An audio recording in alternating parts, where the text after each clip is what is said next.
औद्योगिक नगरी पुणे का हुआ भाग्योदय। भक्तामर वाले बाबा की प्रेरणा से जहां बनने जा रहा है भक्तामर तीर्थ, अब भक्तों को मिलेगा उनकी हर समस्या का निवारण। प्रभु की होगी ऐसी कृपा कि दूर होंगे सभी कष्ट, निर्विघ्न संपन्न होंगे सारे काम। परम पूज्य गढ़ाचार्य श्री पुष्पदंत सागर जी महाराज के परम प्रभावक शिष्य भक्तामर वाले बाबा डॉक्टर आचार्य प्रणाम सागर जी महाराज की पावन प्रेरणा से एवं आशीर्वाद से उन्हीं की जन्मभूमि महाराष्ट्र के समीप स्थित भांडगांव यवत में पूज्य गुरुवर की प्रेरणा से भव्य भक्तामर तीर्थ का निर्माण कार्य चल रहा है, जिसमें आप धर्म प्रेमी बंधुओं के लिए नध्यावट स्वास्तिक आकार में 108 जिन मंदिर की स्थापना करने का पुण्य अवसर आया है। मान्यता है कि जो धर्मानुरागी धनिया के बराबर, मंदिर व राई के बराबर प्रतिमा की स्थापना करते हैं, वे जीव तीर्थंकर प्रकृति का बंद कर सकते हैं। 24 घंटे मन मंदिर में छोटे से मंदिर के रूप में आपका नाम अमर रहे। तो आइए हम अपने परिवार के नाम से एक मंदिर की स्थापना अवश्य करें। जिन मंदिर पुण्यार्जन की राशि मात्र 24,000 रुपए। आयोजक एवं निवेदक प्रणाम धारा परिवार ट्रस्ट, भांडगांव यवत, पुणे, महाराष्ट्र। संपर्क सूत्र 7000843664 और 7057876982।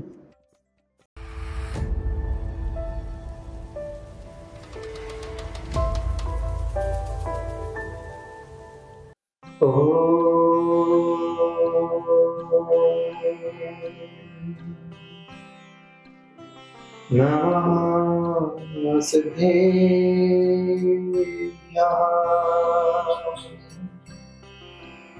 प्यारे परिपक्व आत्माओं, देह इस ध्येय को पूरा करने के लिए मिली है। आपका ध्येय क्या है, आपका उद्देश्य क्या है, इस देह से पता चलता है। इस देह के अंदर ही विदेह है, इस देह के अंदर ही आत्म शक्ति है। इस देह को दाह होने के पहले अपनी आत्मा के अंदर बैठी हुई दिव्य शक्ति को जागृत कर लेना। जो अपने अंदर की आत्मा की दिव्य शक्ति को जागृत कर लेता है, फिर उसकी देह का दाह नहीं हुआ करता है। वह देह कपूर की भांति उड़ जाया करती है।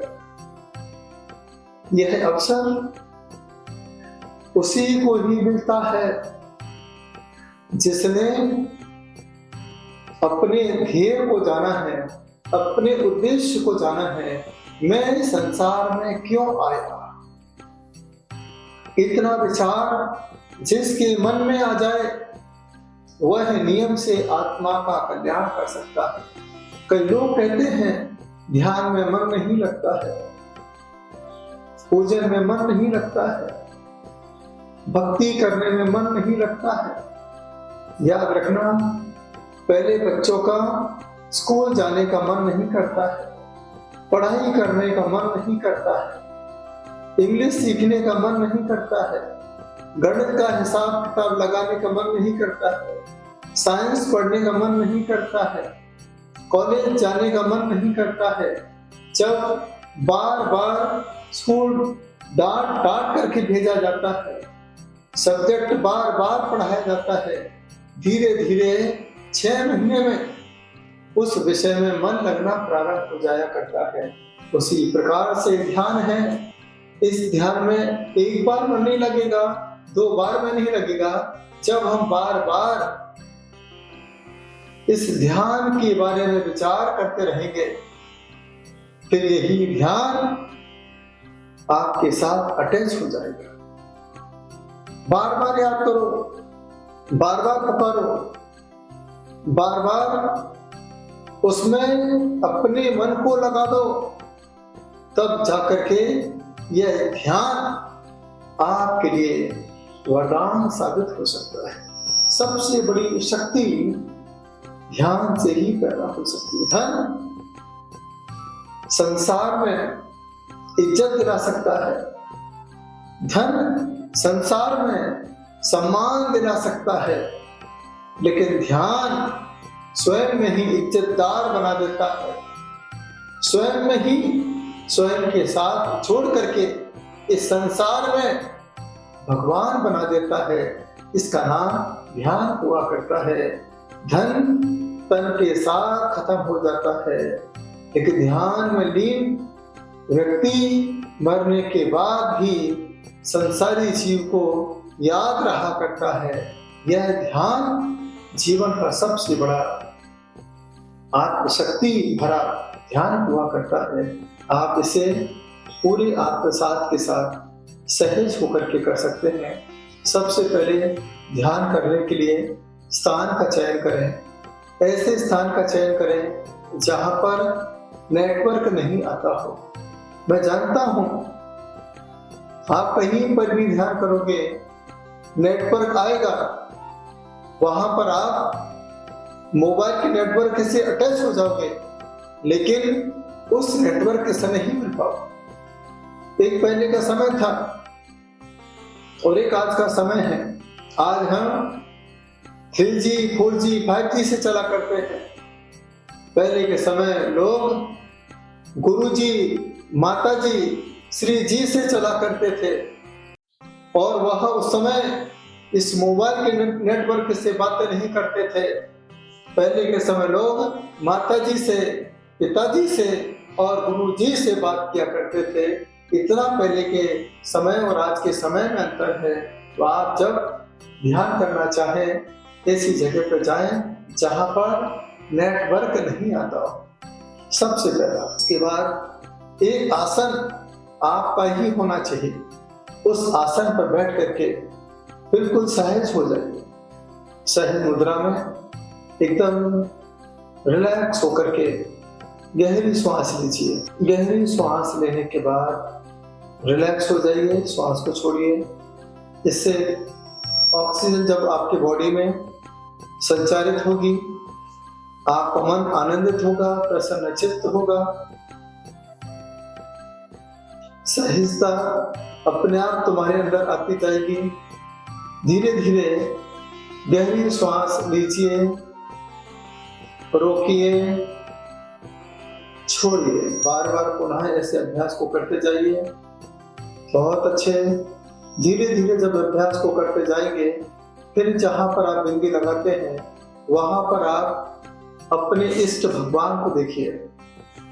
जिस भगवान की हम पूजन करते हैं, जो आपके मंदिर में मूल नायक हैं, बार बार उनका ध्यान करें। उनके घुंघराले बालों को देखिए, गहरी श्वास लीजिए और घुंघराले बाल को देखिए।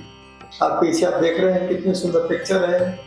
ये हमारे अरिहंत भगवान हैं जिनकी आप पीछे पिक्चर देख रहे हैं, फोटो देख रहे हैं। घुंघराले बाल को देखिए। उसके बाद उनके चेहरे की मुस्कुराहट को देखिए, नासाग्र दृष्टि देखिए। वह आंखों से इस नाक की पॉइंट से मतलब अपनी श्वास को, अपनी आत्मा को देख रहे हैं।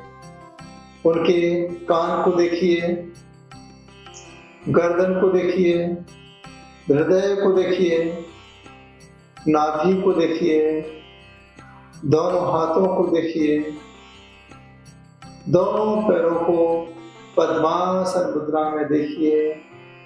एक और गहरी श्वास लीजिए। चेहरे पर मुस्कुराहट, असीम आनंद आपकी आत्मा में उद्घाटित हो रहा है। महसूस कीजिए। जिनका मन बहुत अशांत रहता है, वह पूरी शांति से अरिहंत भगवान को देखेंगे। चेहरे पर मुस्कुराहट होना चाहिए।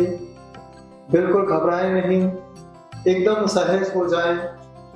जो अपने आप में अपने आप को बीमार महसूस करते हैं, जिन्हें अच्छा नहीं लगता है, शारीरिक कष्ट रहता है, ऐसा विचार करें कि मेरे तन का सारा कष्ट दूर हो गया, मैं स्वस्थ हूँ, आनंदित हूँ, प्रसन्न चित्त हूँ।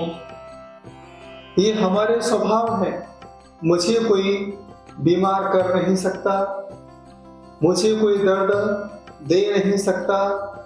मुझे कोई दुखी कर नहीं सकता, मुझे कोई परेशानी में डाल नहीं सकता, मेरा कोई भी बुरा कर नहीं सकता। ऐसे विचार बार बार अपने मन में लाइए। जब हम ऐसे विचार अपने मन में लाते हैं तो कर्म कभी आपके संपर्क में नहीं आएंगे।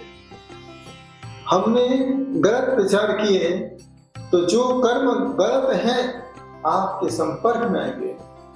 अच्छे विचार रखिए, एकदम स्वस्थ होने के भाव रखिए, एकदम चेहरे पर मुस्कुराहट। घर में कोई भी कैसा भी हो, यही मानना वो हमारा साथी नहीं है, वो हमारे लिए कर्म बन के आया है। यदि आपको पढ़ने नहीं दे रहा है तो मान के चलना ये ज्ञानावरणी कर्म हमारे घर आया है। मंदिर नहीं जाने दे रहा, आप समझ लीजिए ये दर्शनावरणी कर्म है। बार बार आपको वेदना दे रहा है, मानसिक तनाव दे रहा है, मान के चलना ये वेदनीय कर्म है।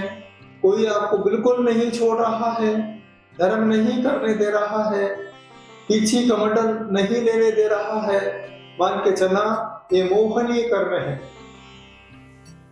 मनुष्य आयु पाने के बाद संयम के साथ नहीं जुड़ने दे रहा है, ये मेरा आयु कर्म है। हमारे अंदर धर्म के साथ जुड़ने के भाव है, अच्छे नाम के साथ मेरा भी नया नाम हो, ऐसे नाम से जुड़ने नहीं दे रहे हैं, ये हमारा भी नाम कर्म है। ऐसे भाव मन में बनाइए। गोत्र कर्म, संसार में हमें अच्छी संगति में नहीं बैठने दे रहे हैं, ये हमारा भी नीच गोत्र है। बार बार अंतराय आ रहे हैं, रोक रहे हैं, रिश्तेदार आ रहे हैं, शादी में लोग बुला रहे हैं, ये सब हमारा अंतराय कर्म हमारे घर में ही हमारे जीवन में अंतराय पर अंतराय डालता जा रहा है। यह विचार पूरे मनोभाव के साथ आंखें बंद करते हुए करते जाएं। चेहरे पर मुस्कुराहट, जो जो आपके साथ हुआ है यही विचार करें कि मेरे साथ नहीं, ये तो सिर्फ कर्मों के साथ हुआ है, मेरे साथ तो कुछ भी नहीं हो सकता है। मैं तो ज्ञाता दृष्टा हूँ, जानना और देखना तो मेरा स्वभाव है। कर्ता बुद्धि बहिरात्मा बुद्धि है, कर्ता बुद्धि संसार में भ्रमण कराने वाली बुद्धि है। मुझे कर्ता बुद्धि में नहीं पड़ना है। मैंने किया है, मैं को छोड़ करके मैं अहम अहम अहम सोहम सोहम की ओर अग्रसर होकर के अपने जीवन में अपने बारे में सोचोगे, तब जाकर के आप अपने अंदर के प्यारे प्यारे भगवान से बातें कर सकते हो। यही तो भगवान आत्मा है जो सदा आपसे जुड़ना चाहती है, आपसे बातें करना चाहती है। हम पोतों से बात करना पसंद करते हैं, लेकिन यह पोते आपके जीवन में ही पोता लगा देते हैं। हम नाती से बात करते हैं जो कल नाता तोड़ के चला जाता है। अरे हम उससे बातें करें जो सदा सदा के लिए आपके साथ रहने वाला है। जो अपनी आत्मा से बातें करता है वही सर्वार्थ सिद्धि जाकर के 33 सागर तक धर्म की बातें करता रहता है। यह भाव अपने अंदर पैदा करिए। चेहरे पर एक और स्माइल बना के रखिए और एक गहरी श्वास लीजिए। बहुत सुंदर, क्योंकि आज मुझे घर में बैठे बैठे काफी लोग सुन रहे हैं, मोबाइल पर सुन रहे हैं।